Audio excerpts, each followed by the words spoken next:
आपका जयपुर डायलॉग्स एक महत्वपूर्ण सोपान पर पहुंचने वाला है। जी हाँ, हमारे सब्सक्राइबर जो हैं वो 10 लाख यानी 1 मिलियन पहुंचने वाले हैं और इसके लिए आपके समक्ष हमने प्रस्तुत किया है दी मिलियन सब्सक्राइबर चैलेंज, यानी आपको इसे शीघ्र मिलियन सब्सक्राइबर पर पहुंचाना है। कितनी जल्दी आप पहुंचा सकते हैं, इसी में आपकी जयपुर डायलॉग्स के सब्सक्राइबर्स की, फॉलोअर्स की, उनकी परीक्षा है। The million subscriber challenge.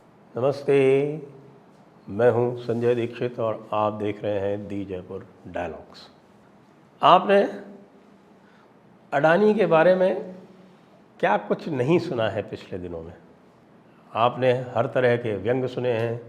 आपने ये भी सुना है राहुल गांधी जी द्वारा कहते हुए कि साहब की पूरा अगला जो है वो पूरा जो चुनाव है वो भी अडानी के मुद्दे पे ही होगा।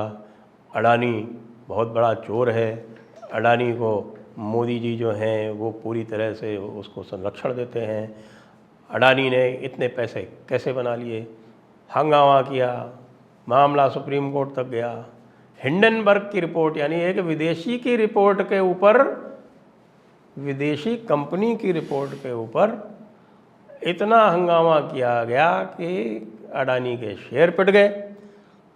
अडानी के स्टॉक्स की वैल्यू इतनी कम हुई कि बहुत सारे लोग जिन्होंने इन्वेस्ट कर रखा था उनको समस्या आ गई। यद्यपि अडानी ने तुरंत एक्शन लेते हुए और अपने प्री पेमेंट्स करते हुए इन्वेस्टर्स का और जो भी उसके जो शेयर स्टॉक होल्ड करते थे उनका भरोसा बढ़ाने के लिए जो कदम लिए, उससे वो धीरे धीरे अब वापस रिस्टोर हो रहे हैं। और कम हुए तो भी इससे जो है बहुत सारे लोगों को फ़ायदा हुआ। मेरे जैसे को फ़ायदा हो गया कि भाई जब कम हुए तो उसमें हमने भी थोड़े बहुत ख़रीद लिए। और एक भी जो स्टॉक था वो डूबा नहीं, कम ज़रूर हुए लेकिन अब वापस सारे के सारे रिकवर कर रहे हैं। लगभग 30-40% तो रिकवर कर चुके हैं। और जो मेन स्टॉक हैं यानी कि अडानी एंटरप्राइजेस और अडानी पोर्ट्स, वो तो काफ़ी अच्छा रिकवर कर चुके हैं। तो एक विदेशी कंपनी की जो कि कुख्यात थी किसके लिए? शॉर्ट सेलिंग के लिए, और जिसको कि अमेरिकन बैंक्स ने भी गंभीरता से लेने के लिए मना कर दिया था उनके कहने पर। और जो कुछ बैंक्स थे, स्विस बैंक थे जैसे, उनके एक्शंस के कारण जब स्टॉक पिटा, बॉन्ड्स पिटे, तो हमारे सुप्रीम कोर्ट ने उसका सुओ मोटो कॉग्निजेंस ले लिया और हंगामा बहुत किया। कांग्रेसियों ने, राहुल गांधी ने एक कमेटी अपॉइंट कर दी सुप्रीम कोर्ट ने। आप देख रहे हैं कि आज तक वो हल्ला कर रहे हैं कि साहब की इसके ऊपर जेपीसी अपॉइंट होनी चाहिए, क्योंकि सुप्रीम कोर्ट तो केवल लीगल पॉइंट्स देखता है, तो भाई इनको इलीगल पॉइंट्स भी देखने हैं ना, क्योंकि इनको सारे काम इलीगल करने। इनका काम यही है कि इसमें केवल एक नैरेटिव बनाया जाए, केवल एक इस पर झूठ बोला जाए, कोई एक झूठा प्रचार किया जाए।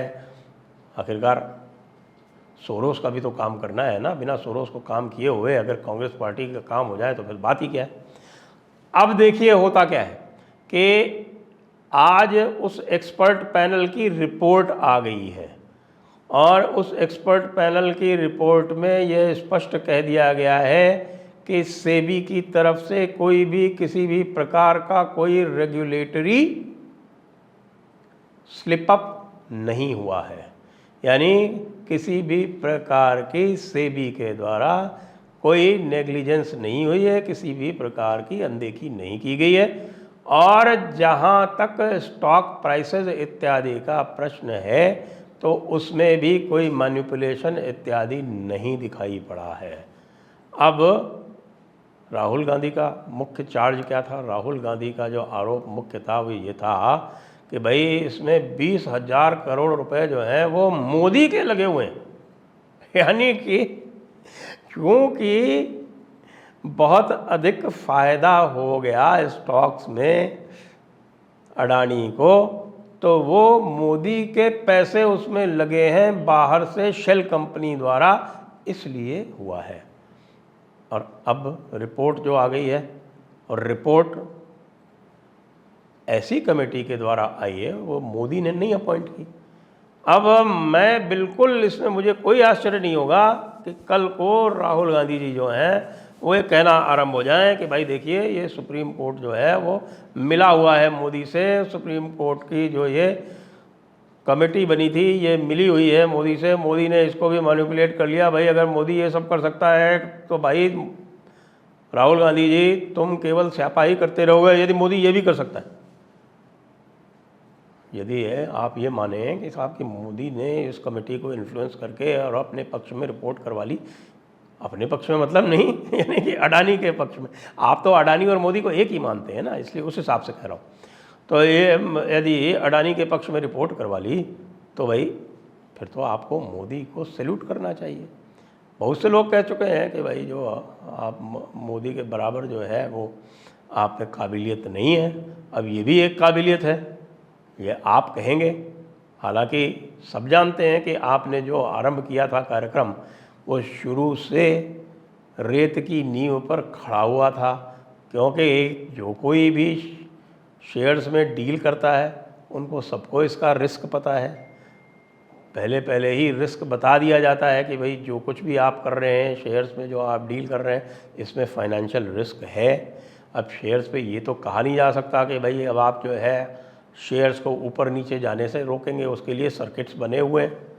ये तो पूरा का पूरा मार्केट सेंटिमेंट पे चलता है ना भाई, मार्केट का मतलब ही यही है। और मार्केट सेंटिमेंट को अपने फेवर में करने के लिए कंपनीज द्वारा जो कार्य किए जाते हैं वो सेबी द्वारा पूरी तरह से परिभाषित हैं, वेल डिफाइंड है। उन्हीं के अंदर रहते हुए जब कार्य किए जाते हैं तो उनको उचित माना जाता है। अब ये कमेटी कह रही है कि भाई अडानी ने ऐसा कोई भी कार्य नहीं किया जिसे अनुचित कहा जा सके। बाहर से जो पैसा आया है वो भी पूरा रेगुलेटरी फ्रेमवर्क के अंतर्गत आया है। तो भाई आज तो बहुत बुरा इसलिए होगा कांग्रेस के साथ कि उनका जो 2024 का पूरा मुद्दा था वो हो गया है ख़त्म। अब ये 2024 को किस मुद्दे पे लड़ेंगे? 2019 ये लड़े थे रफाल के ऊपर, रफाल भी ख़त्म हो गया था। सुप्रीम कोर्ट ने ख़त्म किया था रफाल में, क्योंकि उसमें कुछ था ही नहीं, पूरा झूठ का पुलिंदा था वो। अब उसके बाद इन्होंने इस बार अडानी पे शुरू कर दिया।